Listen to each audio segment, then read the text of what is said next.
Let's just have a look at what the Bible says. So Genesis chapter 7, verses 11 and 12 has this wonderful description of the timing of the flood in the 600th year of Noah's life, in the second month. Now we're not certain whether that's the second month of his 600th year or whether that's the second month of the calendar year, but that matters not. The 17th day of the month, the same day, were all the fountains of the great deep broken up, and the windows of heaven were opened, and the rain was upon the earth 40 days and 40 nights.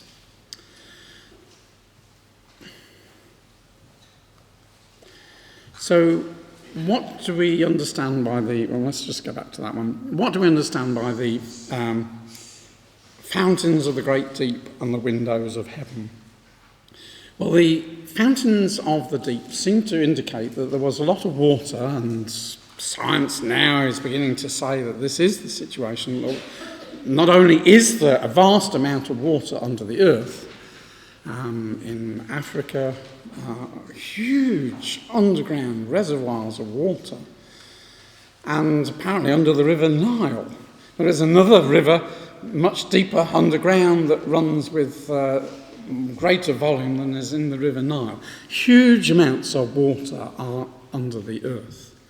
And God's action was to cause some of that water, which was under the earth, to come up to the surface and become like fountains, gushing up, releasing the water that was under the earth. It also talks about the rain coming down, the windows of heaven being opened. We know at creation, Genesis chapter 1, when God divided the waters from the waters under the earth to the waters that were above the earth, that there is water out into space, and some of that water came down as well as all the rain that we know about. So there's water coming up and water coming down. And the whole topography of the earth was probably changed at this time by this water's coming up and probably volcanic action as well. We know that deep down, they're found in the most deepest parts of the ocean, there are these fountains that's still going today. Sometimes with gases, sometimes with water, all sorts of things go on there. But God tells us that that's what happened. There was abundance of water because God intended to flood the earth. And Noah, who had been on the ark for 7 days before this 17th day of the month, then the ark would slowly be worn up, and the inhabitants of the earth and the creatures that were on the earth would all perish, apart from those within the ark. There was no way into the ark, was there? Once God had shut the door, then their opportunity of salvation had passed. They had been given 120 years of Noah's preaching, but they hadn't responded. And the ark would be lifted higher and higher. And, from the description given in Genesis, the ark would look probably something like that. And Scripture is so clear, as Genesis goes on in verse 21-22, that as far as the Bible is concerned, the flood was a worldwide flood. The emphasis is so emphatic, isn't it? All flesh died that moved upon the earth, both the fowl, cattle, beast, every creeping thing that creepeth upon the earth, and every man. All in whose nostrils was the breath of life, of all that was in the dry land, died. And so it is quite clear that it is affecting everything. It's not a little local flood, is it? The description here is of everything being destroyed. And the next verse, verse 23, just carries on the emphasis. Every living substance was destroyed which was upon the face of the ground, both man, cattle, creeping things, fowl of the heaven. They were destroyed from the earth, and Noah only remained alive, and they that were with him in the ark. So the only situation that makes sense if we're going to accept the Bible as being true, which we do. And this is our guide. We believe in God, a creator, God who brought the flood, and we look at today's world in the light of what the Bible has told us, and seeing the evidence today for a catastrophic flood as described in Genesis in these early chapters. And so it explains why we have flood stories all over the world. It explains why Noah had to build this huge ark. If it was to be a local flood, then God could have caused Noah and some of the animals to move to safer ground and then dealt with the people that's in the area of land that was occupied at that time. But no, a boat was needed because there was to be a worldwide flood. We just have a quick look at the timetable. We're not going too much emphasis on that because we want to look at the evidences for it. But it is just useful to have in our background the length of time that they were in the ark. It was over a year. And I say, before this day one starts, they'd already been in the ark for 7 days. So, yeah, on the first day of the flood, the fountains were broken up.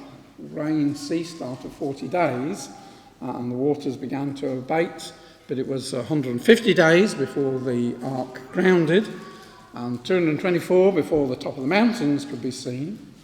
And then Noah sends out the dove and the raven, eventually come back with the olive leaf, and then the dove sent out doesn't return, and then removes the ark's covering and is able to see, and not until just over a year that they actually leave the ark.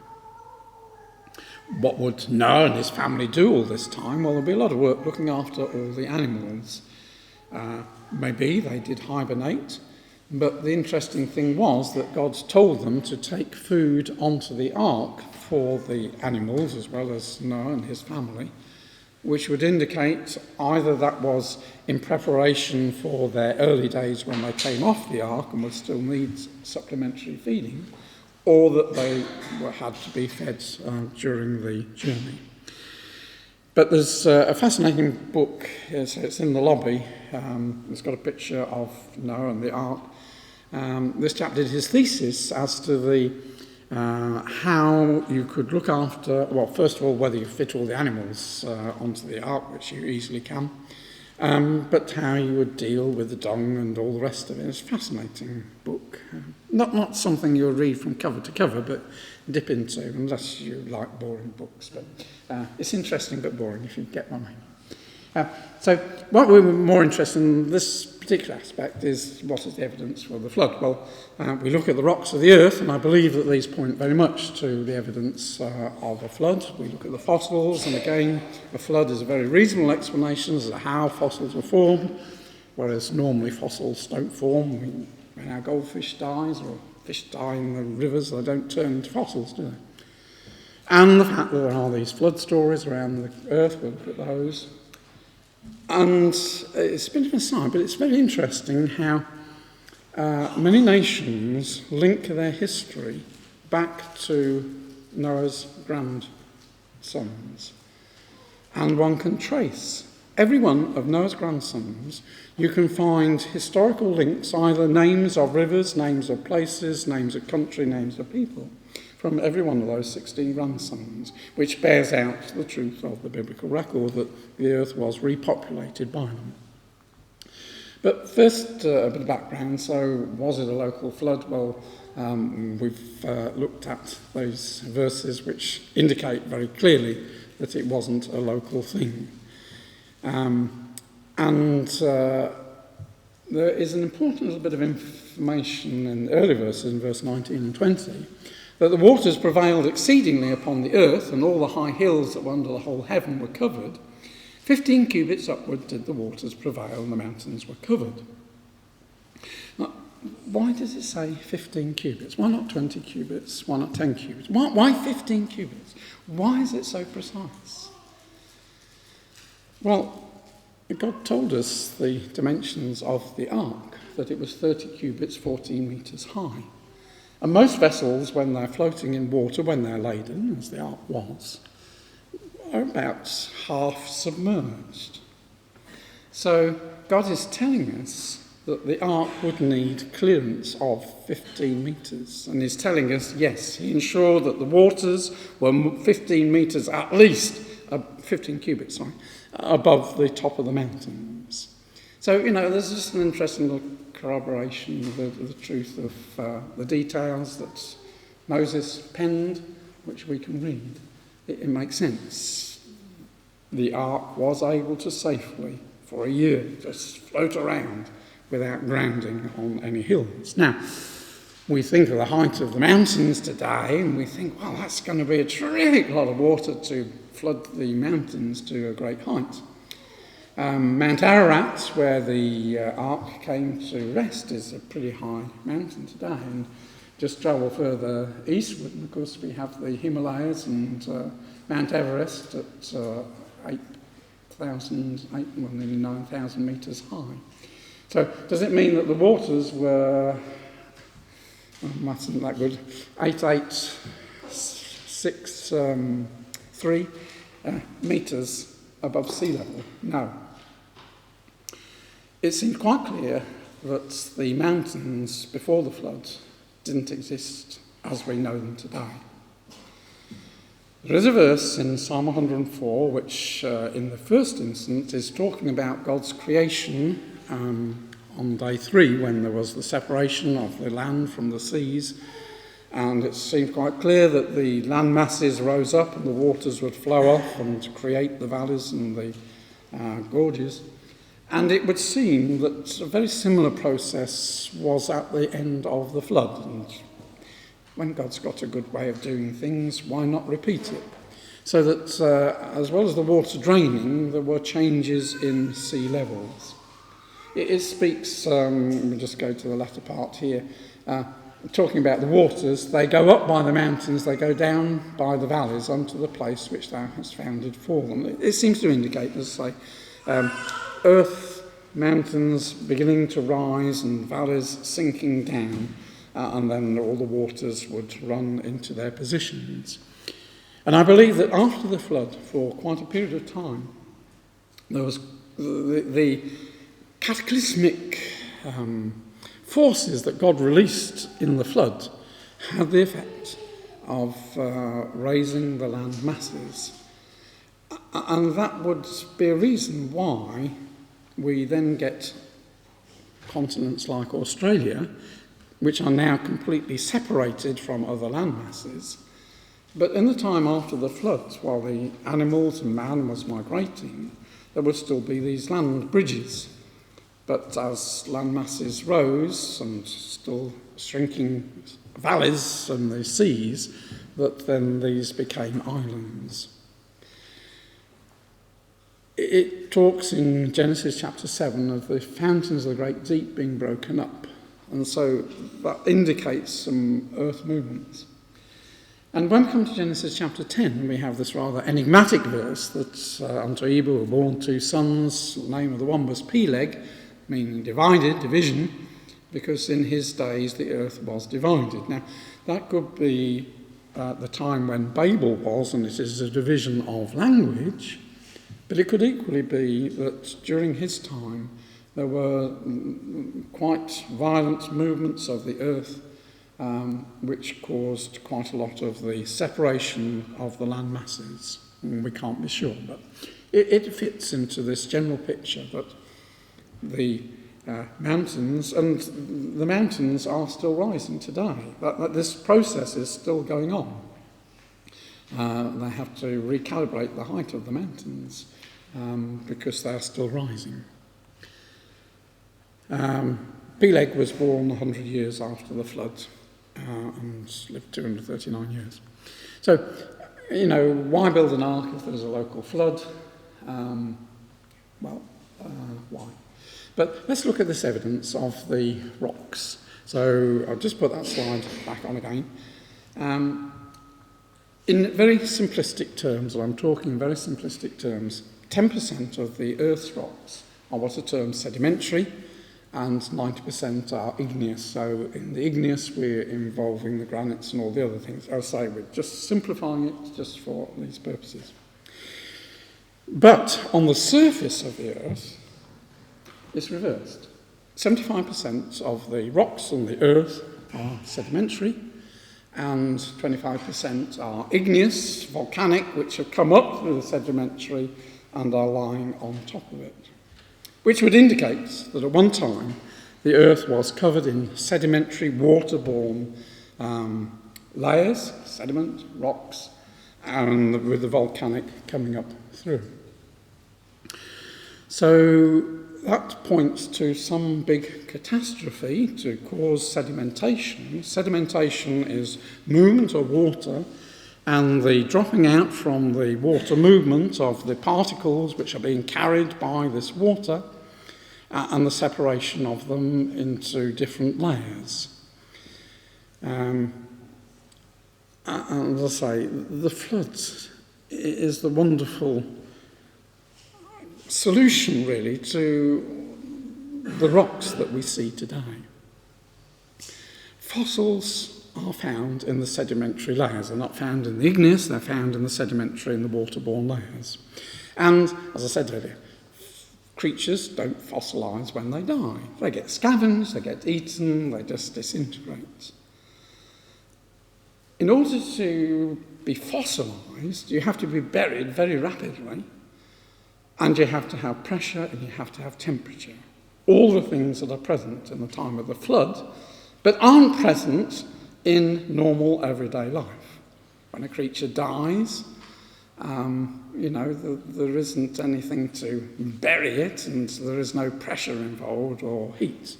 It points to some catastrophe that has caused this.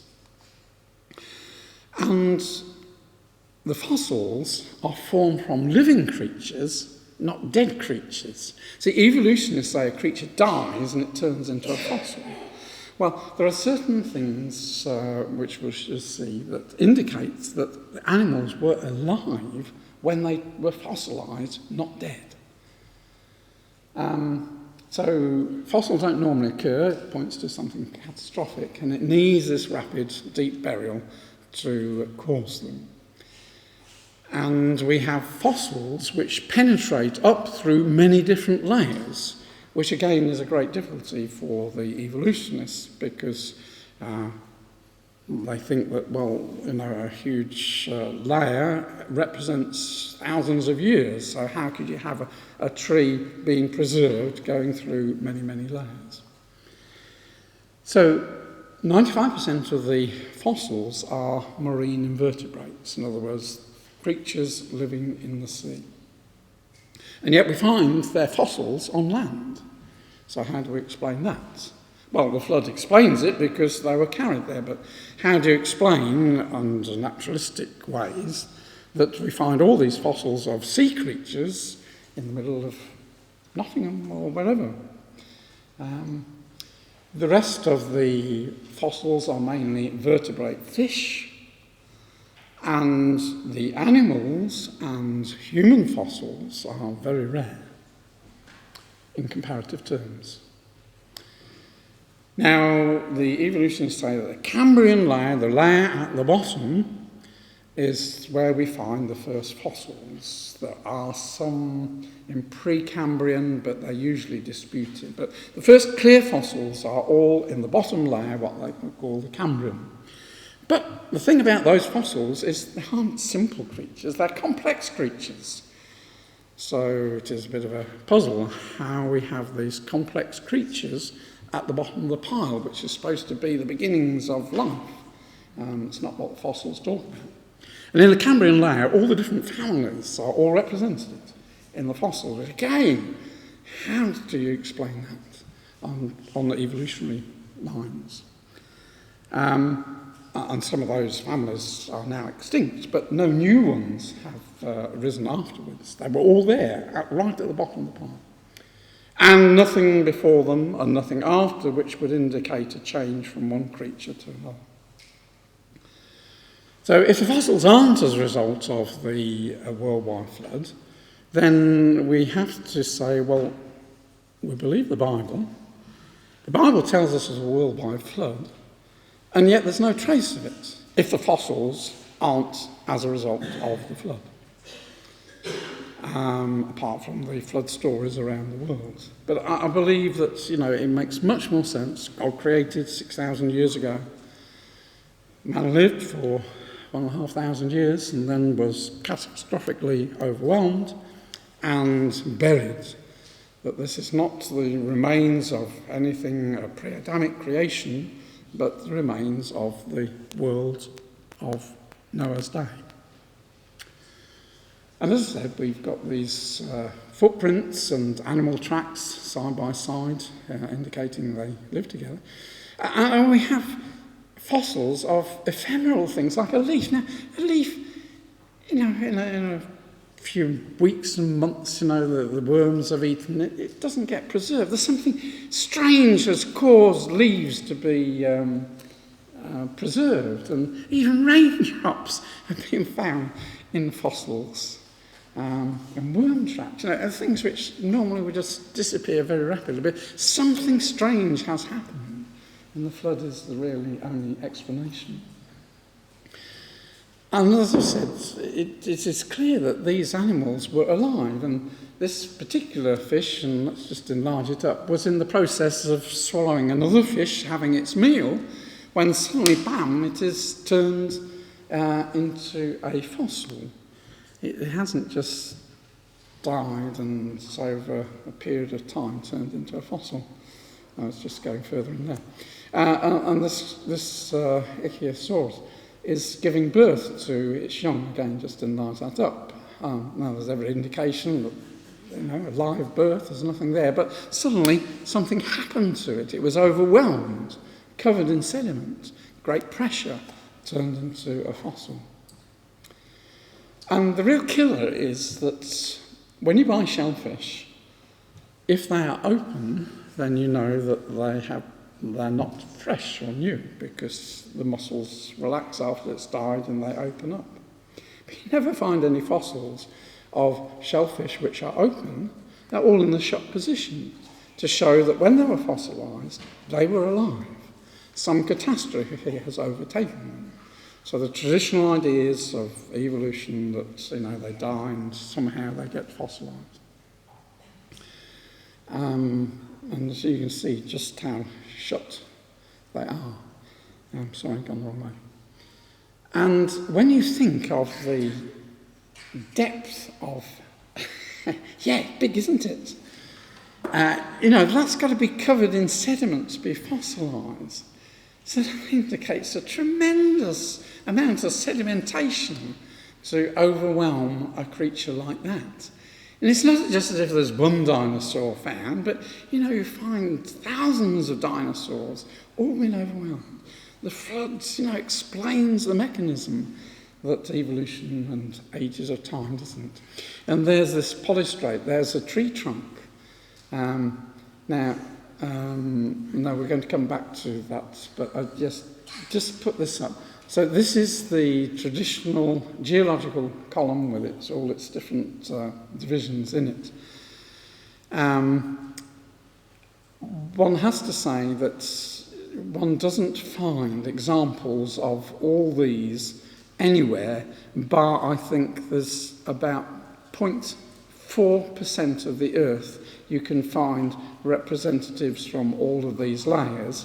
But each of those layers is divided up into lots of intermediate layers, and many of them are completely missing. Or you have older rocks on top of younger rocks. It's all topsy-turvy. What you see in the textbook doesn't really exist. That is how man has chosen to put it together. 0.4% can you get representatives from all of those all found together, but not necessarily in the right order, mixed up. Normally everything is very incomplete and very often out of sequence, and millions of years are just apparently missing from the evolutionary viewpoint. So, that's allegedly 570 million years to go from the Cambrian to today. It's much more reasonable, I think, to say that represents what happens during the flood. See, on the evolutionist viewpoint, that layer, allegedly 136,000 metres thick, works out at about 0.2 millimetres a year, which is fractional. You know, I'm not going to bury a dinosaur for hundreds and thousands of years at that kind of rate. You see, conventional wisdom says 0.2 millimetres a year, so on that scale there's a centimetre, take 50 years for that. That's good old-fashioned people with the inch, 125 years. It will take over 8,000 years to get to the height of a person. So when we come back to our polystrate fossil there, you know, how could that tree trunk exist for 8,000 years, just slowly being buried? It must have been buried all in one go, which is a tremendous amount of strata. You see, the whole basis of evolution is things don't change. We can use what is happening at the present to interpret the past. Uniformitarianism is the religion of evolutionists. And it just doesn't work. It doesn't work. Great problem. So, yeah, better explanation. Now, a flood, we would expect to see the marine creatures at the bottom, and the more agile creatures would go high up. And when one looks at the edge of this fossil, you can see it's built up of lots of little layers. And yet that fish has been beautifully preserved. Now, as I say, evolutionary ideas, so probably each of those layers represents, years to make sense. But the flood laying lots of layers, thin layers, but rapidly, and therefore being able to overwhelm and beautifully preserve a fish makes much more sense. The time period is absolutely mind-boggling. They say from the beginning of the Big Bang, 4.6 billion years, but as far as life is concerned in the Cambrian layer to today, that's about 570 million years, according to their theories. And yet, in that Cambrian layer, we have sophisticated life. There's nothing simple about the life that we find there. And I say all the different families are represented in that layer. But, you take creatures like these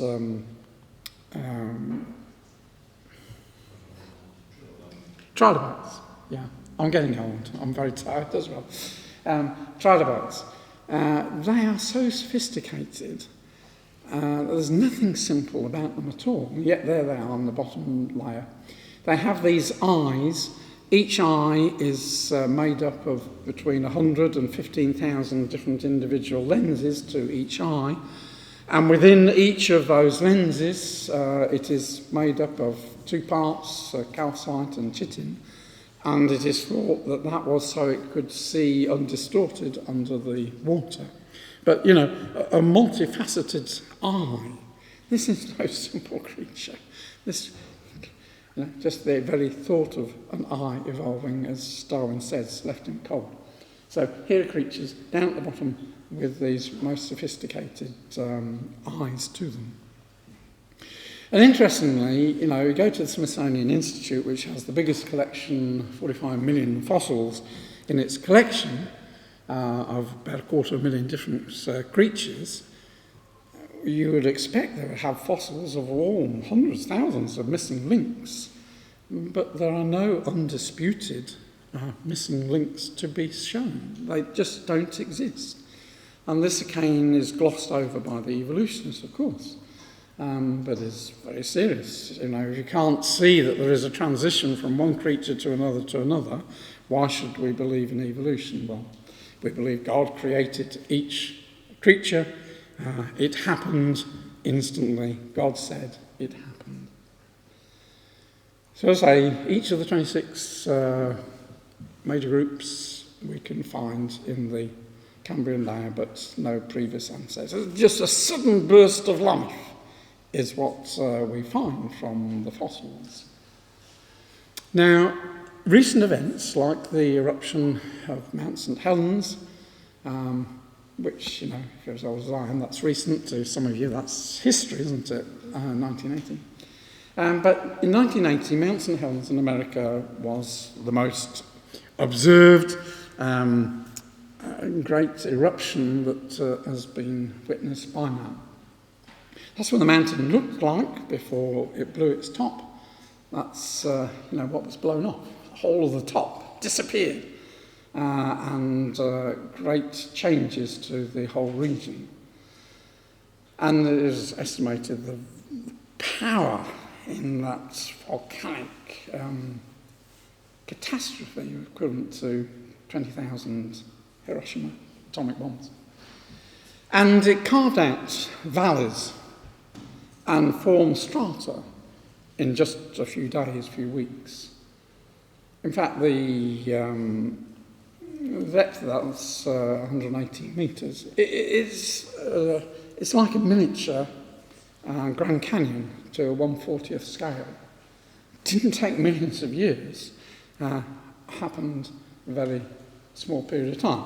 On traditional evolutionary scale, if you hadn't known what had happened and it hadn't all been witnessed, you would have gone there and said, right, well, there's 9 million years worth of rock formation there, but we know that wasn't the case at all. Now, I have to confess, I've always talked about the man at the bottom. And because I've got a bigger screen now at home, I've realised this is a lady. So the lady at the bottom gives us a bit of scale. But that was formed in one day. That was formed in another day, about 2 months later. And that was formed in another day, about 2 years later. And this was all part of the great disturbance at the time. And those layers there, if you went to them and you were a geologist and nobody had told you, you'd look at those and see them as quite normal geological strata made up of lots of little layers, and then another different strata on top made up of all different layers. But as I say, it ended up at a 1/40th scale of the Grand Canyon. There isn't just another view of it. Now, the interesting thing, when we think about strata, is that if evolution were correct, you'd have a layer, and then it would get eroded until the next layer came along and would fit over that troughs and humps and then that would then get eroded, and another layer would come on, and so on. And that's what you would expect to see. But it isn't what you find. What you find are perfectly good layers matching between each other, not really showing a sign of weatherings between, which would indicate that the timescale that is traditionally used is quite faulty. Just fits in a short period of time of the flood. But if you're going to have millions of years, you'd expect to have erosion between them. Now, I've still not mastered the art of doing video clips, so we have to have it in slow motion. What people would traditionally say, if they looked at that cross-section, is that that strata is older than that strata and much older than that strata there. That as we go up, we're getting younger and younger. Further down we go, we get older and older. But the thing is, we can do experimentation. That is an evolutionary assumption, but we can do experimentation with stratification. And I'll give you a link to a very interesting website which demonstrates this. But what experiments show is that that isn't an age differentiation, that is a size of the particle differentiation. And what water does as it flows along, different sized particles separate out and form layers simultaneously. And they're all the same age. So what happens as the water flows and it's carrying sediment with it, it is deposited according to its weight. And so these grow, sideways, as it were, all the same day, at the same time. So if we just think of the flood, and this is the earth before the flood, the waters come and rise, and then with the tidal waves, we get these rocks being formed, sedimentation, thousands of feet of it totally. And then the flood waters go down, and as the waters go down, these rocks are very soft, and the water runs off, and it cuts its valleys and its hills and that. But these aren't millions of years. These represent a short period of time, the period within the flood. And within all those layers, and multiply that 100-fold layers, this is just very simplistic, are the remains of the creatures that have been overwhelmed, and with the great temperature from the volcanic action, great pressure from the water, have done this unusual thing in turning their bodies into fossilised remains. So Mount St Helens helps us to get a handle that you can very rapidly get valleys being formed. You don't need long periods of time. And in the softness of newly formed layers, they then with the water can be carved out. It's soft, so it can be carved out. So if you just go into Google and just put stratification, that's all you need, put fascinating video where you see this machine and you watch the layers just separating out, but they crawl along like that sideways, not one and then another and then another. They're all going simultaneously. So what do the fossils point to? To evolution or a flood?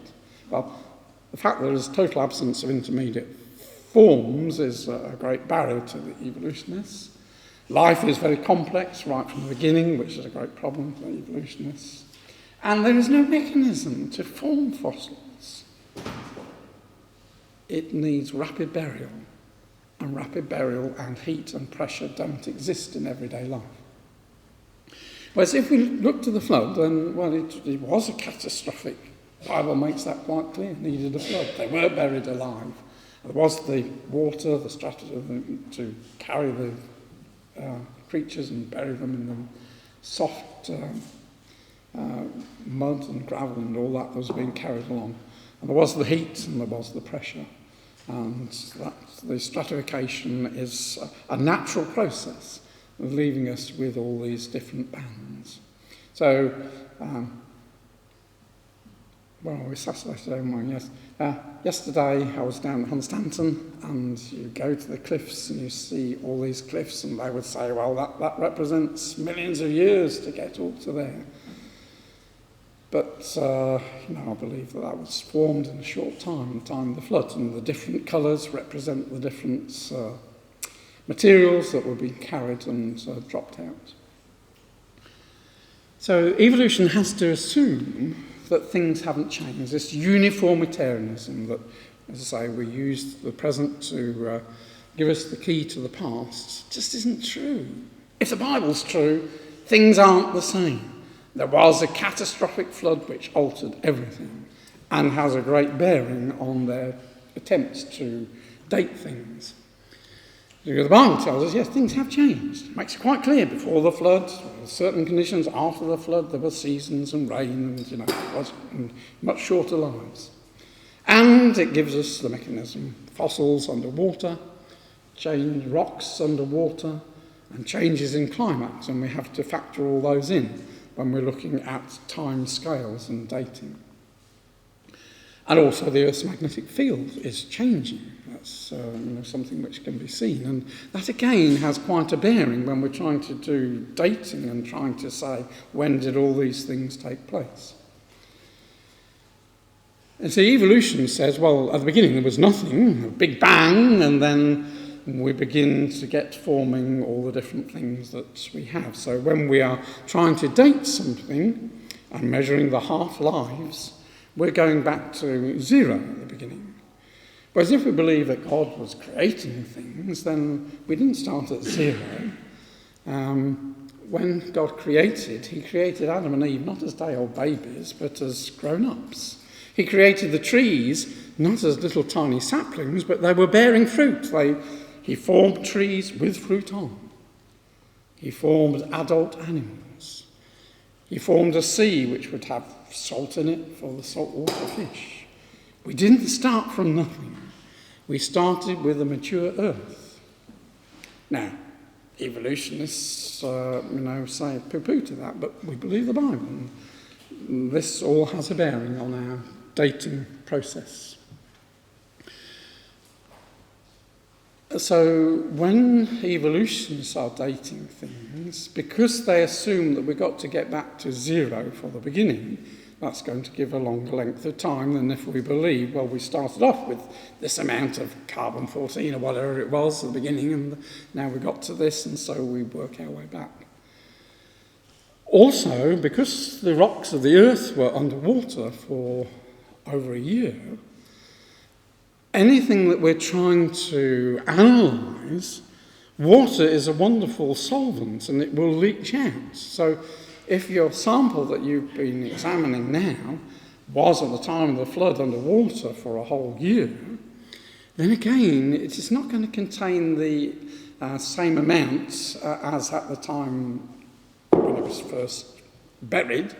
Over that year it would leach out. So again, when we come to do our dating, we're going to get ages which are much longer than the reality, because there's going to be less in because of being leached out in the flood.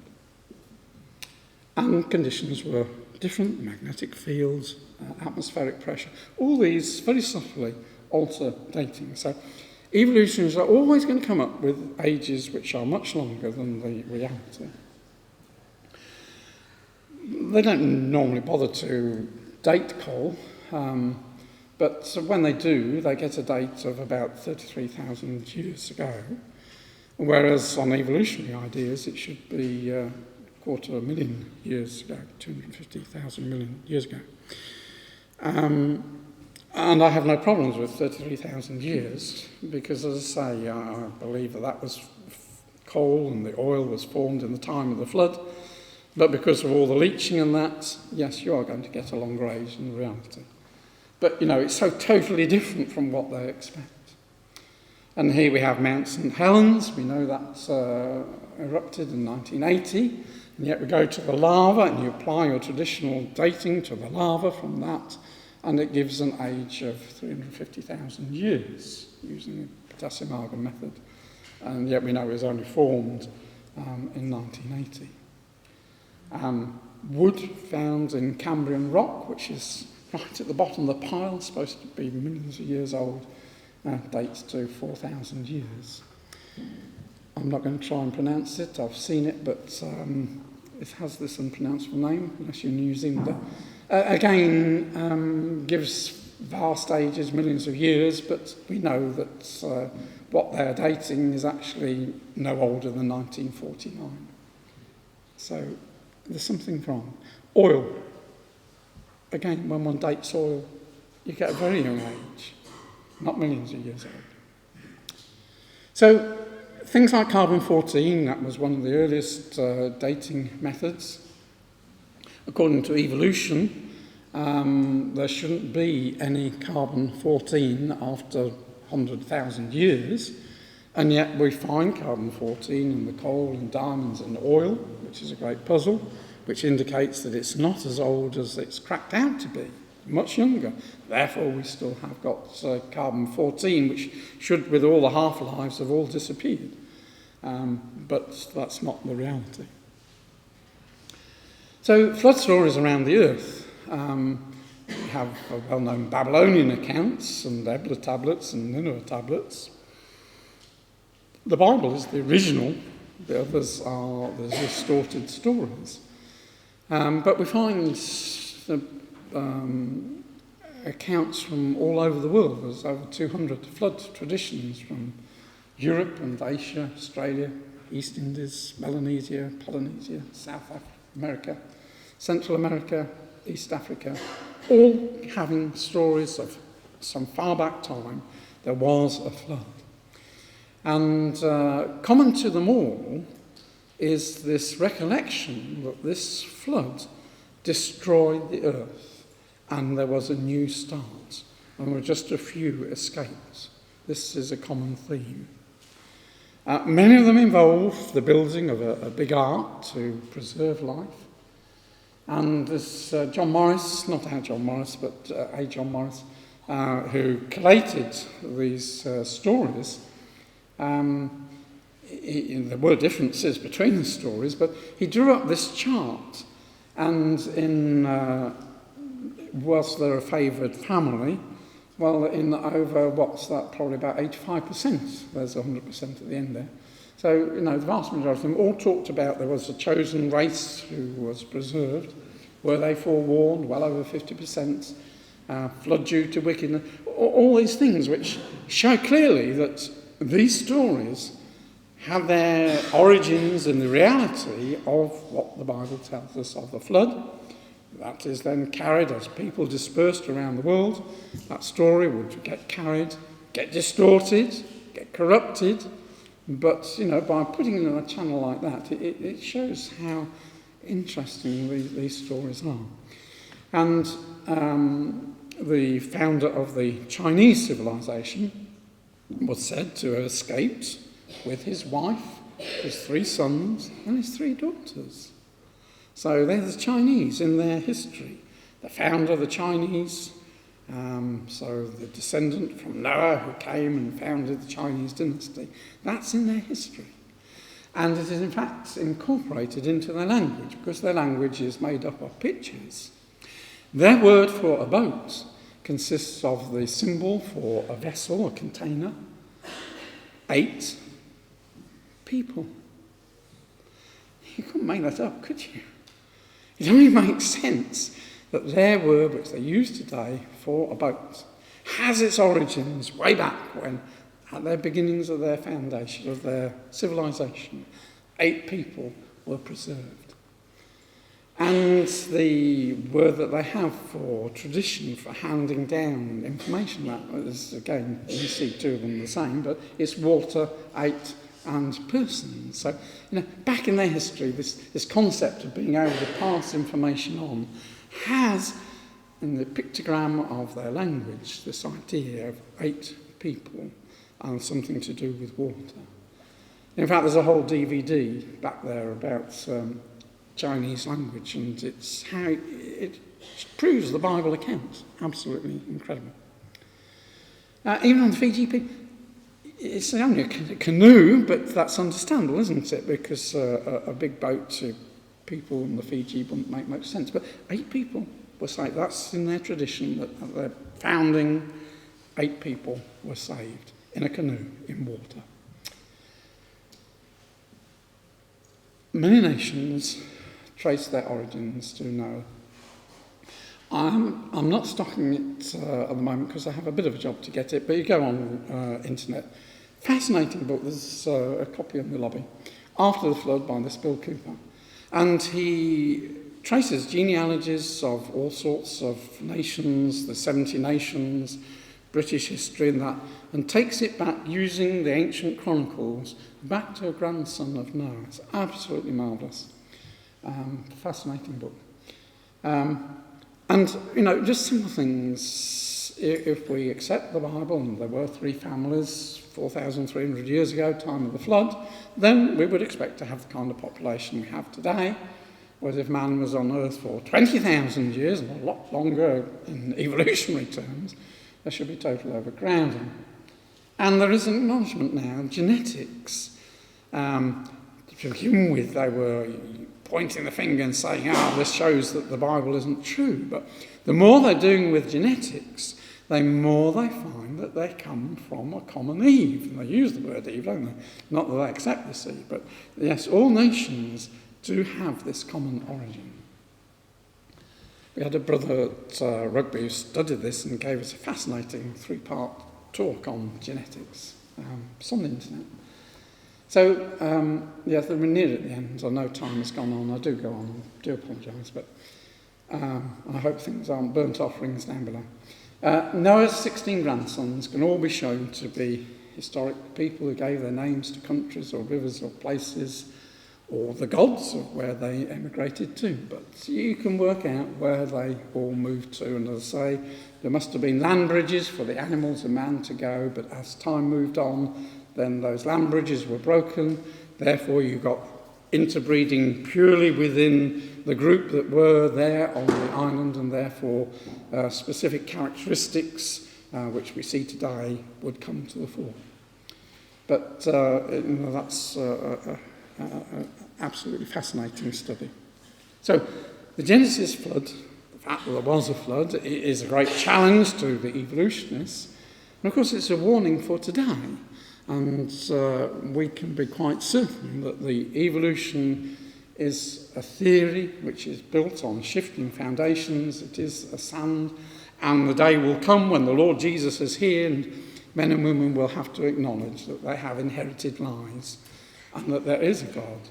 And how fascinating that the passage in Revelation chapter 14 that talks about the preaching of the gospel says, fear God and give glory to him that made heaven, earth, seas, fountains of water. The very thing that men and women refuse to acknowledge today, we know that that is what they're going to be forced to acknowledge. If they don't, they will be destroyed. But the Bible is a rock. It doesn't matter how difficult it is to get up to the house, but it is a strong, firm foundation, and the Bible will stand. And the part of the Bible is the Genesis flood, and we can trust it. So these are some of the sources of information answered in Genesis and Creation Ministries, which I get my DVDs and books from. Websites, all sorts of feed-in from websites there. I'll go back to that and leave it up to see if you want to take some notes. So just my final one, I think. Might be another.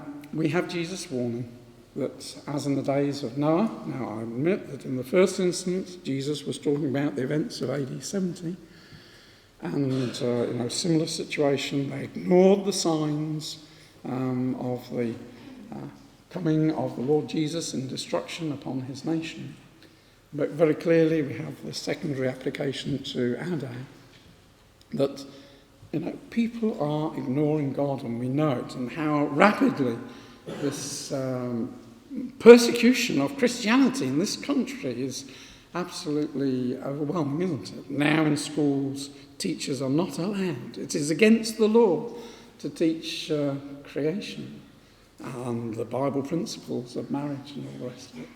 We're having to change our constitution because we have a licence, as you probably have here, for marriages, and we've got to change the constitution, make it clear that it is for our members and only between man and wife, because we could be forced otherwise to accept the standards of this world. But as Hebrews says, we need faith. We haven't got all the answers, but God's word makes sense. We look at the world around with the Bible in hand, and we can see, well, yeah, that all fits. The evolutionists can't do that. They have to keep on revamping their theories. The more things they find, the more changes they have to make. And so we have to walk by faith. So we live in Noah-like days. The hallmark of today is violence, isn't it? And soon God's judgments are to be felt. And we have to share the faith of Noah. And Genesis is true from the beginning. So I'm just going to go back to that one, in case you want to just record it. And then over to the President. Thank you.